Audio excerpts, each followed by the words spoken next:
What it do, YouTube, and welcome to the AOVI Clan channel. This is SND bringing you another Call of Duty Ghost gameplay clip, and in this one you will see two, I repeat two, search and rescue games. During Clan Wars, we faced off against this clan, the PGM clan. I figured I'd throw it up, they're big talkers, so anytime I run into people like that, I'm like, hey, why not put the clan on blast? So here you go, you can enjoy that while I go ahead and kind of narrate in the background, talk about a few things. I have a lot of things to talk about. Hopefully I can cover them all during this video. As you guys know, I do not script my commentaries. I just throw them on there. I just kind of free flow, see where things go, and take it from there. So what I wanted to cover is actually about Clan Wars in the beginning, and it covers, you know, what's going on now with Clan Wars and the new division that they've added, which is called the Diamond Division. And the Diamond Division pretty much is, if you are in Platinum Division, starting February, eligible clans participate in the new Call of Duty Clan Wars Diamond Division. Clan Wars and the Diamond Division are played out on a separate schedule, open exclusively to clans with at least 2 first-place wins in the Platinum Division. And as you guys know from previous commentaries, we have already won 2. We are actually working on our 3rd now in Rio de Janeiro. We have a pretty comfortable lead, I would say. We're at 170, and I think the second place team has around 60 or 70, so we're up by about 100 capture points. For those of you that don't know how Call of Duty Clan Wars operates, you pretty much capture different playlists, and they give you different amounts of points, but depending on, you know, I would say every Clan Wars is different, how they value hardcore, you know, kill confirmed, hardcore domination, kill confirmed, blitz, all that stuff always has a different point value. And you pretty much go in there and you take it over and you get points for that. And people can't take it back and they get points, so forth and so on. In the Clan Wars aspect, you go back and forth capturing these playlists, which they call nodes. And then at the end, you hope you have more capture points than anybody else in the Clan Wars that are on your list. So right now we are winning, and this will hopefully be our 3rd you know, Clan Wars victory in the Platinum Division. We were originally planning to do this just to kind of get all the patches and the unlocks, the uniforms, the headgear, you know, all that stuff that says you have to win Clan Wars. I think the biggest one is the uniform. You have to win 4 Clan Wars and Gold Division or higher. And this will be our 3rd, so hopefully after our 4th one, which we were going to stay in the regular Platinum Division before we kind of make that transition over to Diamond. And the reason why is, you know, even though we have a fairly big clan, we still don't know who's going to be on, when they're going to be on, and things like that. And you know, the Diamond Division is a little bit different because it's pretty much, it spans 3 days from Friday through Sunday with 4-hour windows of playtime each day. That means each Diamond Division Clan War lasts for a total of, what, 12 hours, split into 3 4-hour sessions. So, you know, you have to be on at a specific time. And us being a clan that everybody's kind of on at all odd times, some people are up all throughout the night, some people are up early in the morning, some people are, you know, afternoon players. We have all different types of, you know, players on our clan roster. So, you know, to have a specific time that we now need to show up for Clan Wars and be there, and everybody needs to be there for this 4-hour window, I think will be a little bit difficult on us. And I think for the best, you know, the best for the clan right now would be, you know what, let's just stay in Platinum, win our 4, you know, trophies there, and then after that, go ahead and dabble in the Diamond, see if we can pick up a few wins there. In the Diamond Division, the point making's a little different. I know you still capture nodes, but you receive points based on if you place, where you place in your list of clans that are in your current Clan War. So if you get first, you get so many points, second, so many points, and there's a leaderboard in the Diamond Division, so there's a Diamond Division leaderboard. But again, all of this stuff, even though it sounds all great, it makes you feel good about your clan, it's all about a grind. It really has nothing to do with clan skill or clan efficiency, even though we win a lot and all that stuff. That's why I would think it's pretty easy for us sometimes just to kind of go in there and capture things and take things over. But again, it doesn't mean that another clan that's full of a bunch of noobs that just go in there and play all hours of the day, all day long, and just grind it out, won't take the W from you. So let's get that clear too. But I still don't mind it. You know, it is what it is. But hey, you know, it's Clan Wars, so not a big deal. Another thing I kind of wanted to talk about was, you know, what you're watching here, which is search and rescue gameplay. You know, the good thing about Clan Wars, I will say this, I've never personally dabbled in Search and Destroy. I think I played maybe 1 total game of Search and Destroy when Black Ops, the first one, came out. Never played it even in Black Ops 2. It's just, it's not my game style that I play. I like to go out there, I like to run and gun and shoot and get kills, and you die, you come back, see if you can pick up 3-4 more. I like that fast-paced gameplay style. I really do not enjoy hiding around a bomb or going somewhere and just waiting for the other team to kind of push. I don't get it. I mean, I get it, but I don't get it. The fun factor of it. It's not enjoyable for me. Search and rescue is not too bad. I mean, I played that quite a bit on here, obviously, because we have Clan Wars. So, the whole aspect of it being kind of a short and kill confirm game is pretty cool.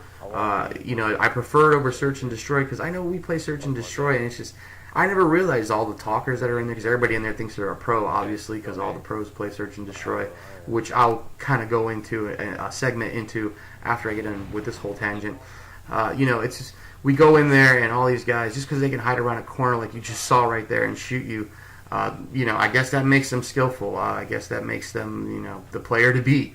And I just wish that the MLG circuit would somehow not minimize Search and Destroy, but not make it such a factor in winning the championships. I wish we could see, I wish MLG would incorporate even some old team deathmatch or kill confirmed, or, I like the fact they threw domination in there, and Blitz is always fun.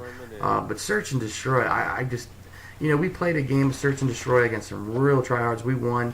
I wasn't recording, unfortunately, and they're really big talkers. We beat them 2 games, obviously, with each being 4.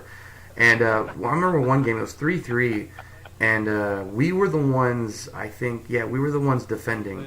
And we went around the bomb, and we stood around the bomb, and we sat there. And it's hard enough for me to do that because I just feel like a camper. But they didn't move. They literally did not move the whole game until the clock got down to about 30 seconds, and they tried to make a push, and we killed them, and we won the game. And, some people may find that rewarding in that world, but I don't. I think it's pretty pathetic, and I think it's just, I don't know. I'm probably going to get a lot of flack over this, but I think Search and Destroy, obviously the pros play MLG, but I think it's garbage. I think it's just the worst playlist. There's a lot of camping, and it's just, I don't get it. I don't get the fun aspect, I should say. I get the game, I just don't get the fun aspect of it.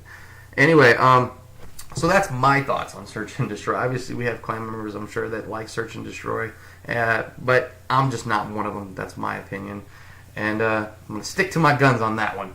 Anyway, another thing I kind of wanted to cover in this video before it gets to the end. I know this was a long one. I had a lot to say. I really didn't know where to cover, what to cover, and when to cover it. But I'm going to go really quickly on this, and I'm glad it's towards the end of the video. I'll try to make it short because I don't like complaining on this channel. I don't like this making this channel to be where I sit there and just tell you everything I hate about the game and hate about this and hate about that. Hate. I never had any gripes or complaints about the Call of Duty games. I've been playing them for a long time. I've always been consistently good at them. Never had any issues with them, and I still don't. I mean, Call of Duty Ghost, yeah, it's a decent game. I'm not saying it. It's unplayable. But it definitely, to me, is the worst Call of Duty released in the franchise. And there's a lot of reasons for that. And it's easy for someone to say that that's never been good at Call of Duty, because you got the scrubs out there that, of course, every Call of Duty, the game's awful, that game's awful, and it's Battlefield. I've never played Battlefield, so I don't know. And maybe one day I will, but for the most part, I'm just not a Battlefield guy. No, nothing taken away from them. But anyway, my personal experience of being a good Call of Duty player, I just don't like the way this game's kind of laid out. The maps are just a little too big, a little too cumbersome. Everybody wanted bigger maps. Well, I mean, everybody, it seems like they listened to the scrubs, so they got bigger maps. Now there's more hiding places. They took away the UAV. I was going to throw up a split screen here of a Black Ops 2 video so you could see their mini-map and their radar. Everybody is pretty distinguishable on the mini-map. You can see your teammates are big green arrows or blue arrows if you're partied up with them, and your enemies are red dots. You could see where they're at and where they're hiding, and that's why they couldn't camp. That's why they couldn't corner camp. That's why they couldn't do those type of things, because there was a UAV in the air. Now you take away UAVs. I don't care what anybody says. You take that away, then you're going to get more people hiding around corners, and you're going to get more people camping, and you're going to slow the pace of the game down. I don't understand why other big YouTubers are not acknowledging this. Like, people, I don't know. People are like, the Call of Duty Ghost, it's not that bad, it's great, blah, blah, blah. I can't see myself playing it for a year, though. I mean, it's you never said that about most of the other Call of Duties. Yeah, you had your gripes with them, but they weren't unplayable to the fact you didn't want to play them for a whole year till the next one came out. And that seems to be, what you hear a lot with these days with Thunder and the other ones. Like, I don't know if I can play this for a fucking year. And, I kind of feel that way too. I'm going to tough it out because I have a clan to uphold or keep control of and keep going. That's just because, the way we are, we always, play together. So it still is fun for us. I'm not going to make it sound like it isn't fun for us. We're still out there playing. We're still out there winning. We're still out there, putting up good numbers. But when you talk to me about the spawns and the way this game is kind of put together and, the sound whoring, there's no more UAVs. Now it's all about just, you can hear a guy on the other side of the map if you got a $300 set of Astros, which I don't have, and I still can do well at the game. I mean, I have a X12 Turtle Beaches, and I don't have a SCUF controller, and I don't have the best internet. So, yes, it's a struggle for me most of the times to be beaten by people that I know just have better equipment than me.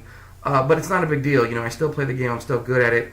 But this game just seems to be making, I hope the trend doesn't continue, seems to be making the push where it's all about what equipment you have. It's no more about skill. It's all about what equipment. Do you have a SCUF? Do you have a BenQ monitor? Do you have top-of-the-line internet? Do you have, Astro, 6,000s or whatever? It's just, it's getting that way. And, again, I don't like griping. I don't like that. I think that it kind of sucks when people just go there and complain the whole time.